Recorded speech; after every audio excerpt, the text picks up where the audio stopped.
नमस्कार, मैं संजय प्रसाद और आप देख रहे हैं Indian news media Lohari times. आपको बता दूं कि दमन दीव के सांसद उमेश भाई पटेल का हुआ सिलवासा में दौरा।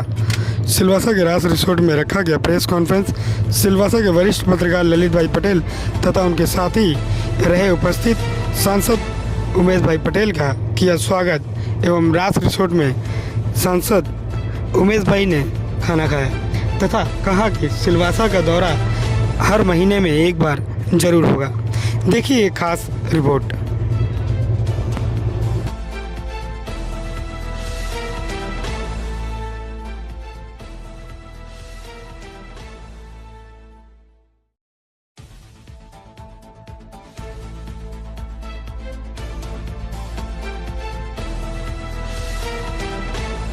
પણ અમને દાદરાને ગમે લોકોને બી બહુ આશા છે કે બિલકુલ, બિલકુલ. કાંઈક ને કાંઈક હવે પાનો ચઢે લોકોનો મતલબ જે ગાડી પાનામાંથી ઉતરી ગયેલી છે જો એક સાચી વાત કહું તો દાદરાનગર હવેલી એન્ડ દમણ એન્ડ દીવ છે. બરાબર છે. ત્યાં જ્યારે રજીસ્ટ્રેશન થતું હતું પાર્લામેન્ટ તો તે દમણ દીવની કોન્સ્ટિટ્યુન્સી બતાવતી નહીં હતી. નહીં, ત્યાં Dadra Nagar Haveli Daman and Diu and Daman and Diu તેમાં દમણ દીવ હતું. બરાબર છે.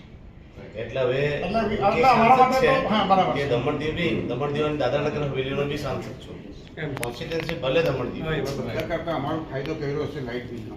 અને પણ સાહેબ હવે પાછું લડવું પડે તેવું છે. કાલે જે જીઆરસી નો ઓર્ડર આવ્યો છે ને બહુ પેનિક કરવા વાળો છે. બહુ ખતરનાક એ લોકો ઓર્ડર કર્યો.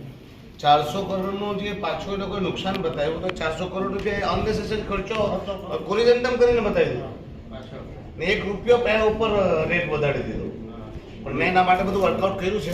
તમને તો એક પૈસાની ઇન્વેસ્ટમેન્ટ નથી, એનું પિટિશન રેડીમેડ સેટઅપ મળ્યું છે. તમે જરા ચિંતા નહીં કરો. એ તો આપણે બધા પાછળ હવે કરંટ થઈ જાવ.